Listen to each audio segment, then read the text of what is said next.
di tragedi pembantaian Israel terhadap warga Gaza ini ada yang menjadi pertanyaan besar bagi saya ya.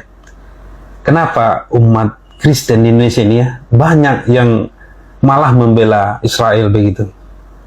Padahal ya, setahu saya, pertama, kalau kita bicara iman Kristen, yang membunuh Yesus itu kan adalah orang Yahudi.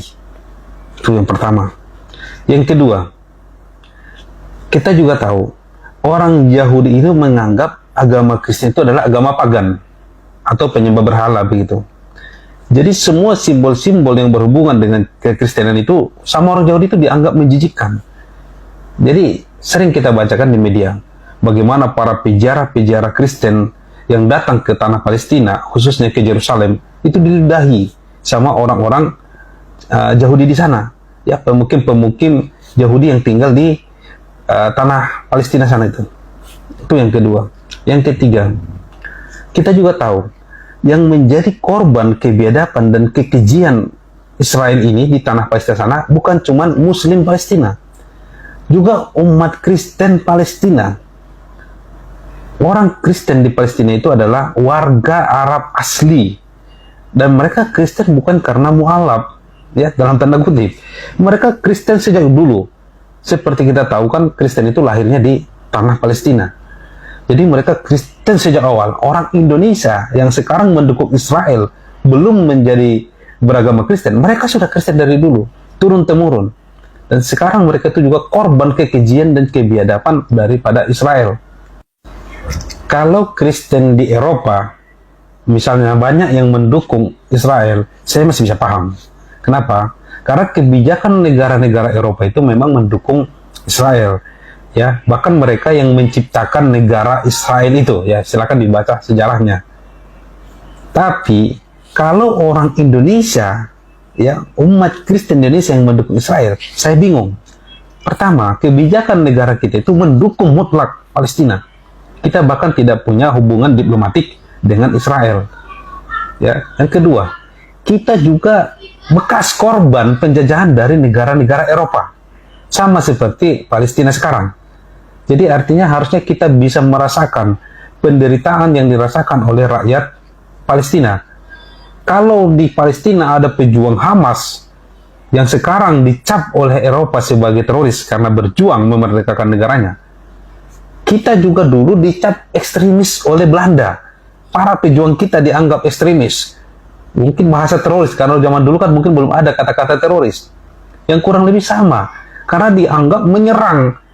Katakanlah nanti Belanda sudah menduduki Batavia, Jakarta ya sekarang, diserang oleh para pejuang kita. Kadang nanti mereka masih tidur, diserang pejuang kita. Dan dianggaplah pengganggu atau ekstremis, dianggap mungkin teroris. Jadi kurang lebih begitu sebenarnya kalau kita memahaminya secara sederhana. Sekarang korban akibat kekejian dan kebiadaban Israel itu sudah lebih 10.000 warga Palestina ya, warga sipil yang mati, meninggal ya, tewas. Itu 4.000 lebihnya adalah anak-anak kecil. Saya mau bertanya, iman agama mana yang memperbolehkan hal ini terjadi? Saya yakin kalau Kristen asli tidak mungkin, karena Kristen itu agama kasih. Tidak mungkin lah. Yang kedua, andai pun tidak kita cerita agama, sebagai manusia, apakah hal ini wajar kita dukung orang yang menjajah, membunuh ribuan, bahkan anak-anak? Cobalah gunakan hati nurani. Sekali lagi, saya mohon maaf ya kalau banyak yang tersinggung. Saya hanya berusaha kita melepas diri dari fanatisme sempit. Kalaupun fanatisme itu ada, ingat, yang menjadi korban kekejian Israel di sana itu banyak warga Kristen Arab asli juga. Mulai dari jurnalis yang terkenal itu, saya lupa namanya, yang perempuan, anak-anak, bom di gereja dibom habis, ya itu dirudal ya. Terus rumah sakit baptis, setahu saya kalau rumah sakit baptis itu berarti kan identik dengan agama Kristen juga. Ratusan korban juga dibom oleh Israel di sana. Jadi kalaupun Anda masih tetap manusia, tolong gunakanlah hati dan pikiran kita. Anda mendukung penjajah itu menurut saya sudah tidak masuk logika saya. Apalagi yang jadi korban juga saudara seiman Anda juga di sana. Ya, terima kasih. Mudah-mudahan saya berharap ada kawan-kawan Kristiani yang bisa memberikan saya pencerahan. Kalaupun masih tetap mereka mau dukung Israel, coba berikan saya sebuah alasan atau pencerahan yang bisa saya membuat maklum. Oh iya, wajar mereka dukung walaupun dibantai segala macam.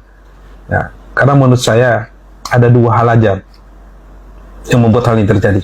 Pertama, mungkin banyak kawan-kawan umat Kristiani di Indonesia yang tidak tahu bahwa yang menjadi korban kekejian Israel itu juga warga Palestina yang beragama Kristen. Atau bahkan mereka mungkin tidak tahu bahwa di Palestina itu banyak juga orang Arab yang beragama Kristen.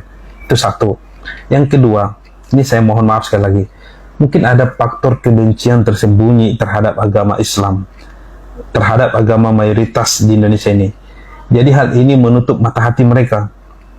Ya sama saja, misalnya saya kasih contoh ya, biar nggak ada yang tersinggung. Contoh, katakanlah ya Indonesia diserang oleh penjajah. Kita anggap aja tidak ada agamanya, ateis begitu, diserang Indonesia ini. Jadi orang Filipina yang mayoritas beragama Katolik menganggap ya sudah, biasa saja, biarin aja, itu urusan orang Indonesia. Orang Indonesia kan taunya mereka negara mayoritas Muslim. Mereka tidak tahu agama Katolik juga banyak di Indonesia ini. Agama Kristen banyak juga di Indonesia ini. Gereja-gereja besar banyak di Indonesia ini. Bahkan di Indonesia Timur itu mayoritas adalah beragama Katolik. Khususnya di di Timor Leste. Di NTT ya. Jadi mungkin begini yang cara berpikirnya. Udah biarin aja. Kita bukan agama kita kok. Tapi kan kalaupun tidak seagama dengan kita, minimal kita punya hati nurani. Mereka manusia juga. Ada manusia dibantai oleh manusia yang lain. Apalagi ini mereka adalah pemilik tanah, dijajah oleh orang lain. Apakah nurani kita bisa tertutup ya dengan hal-hal atau fakta yang begini terang benderang menurut saya?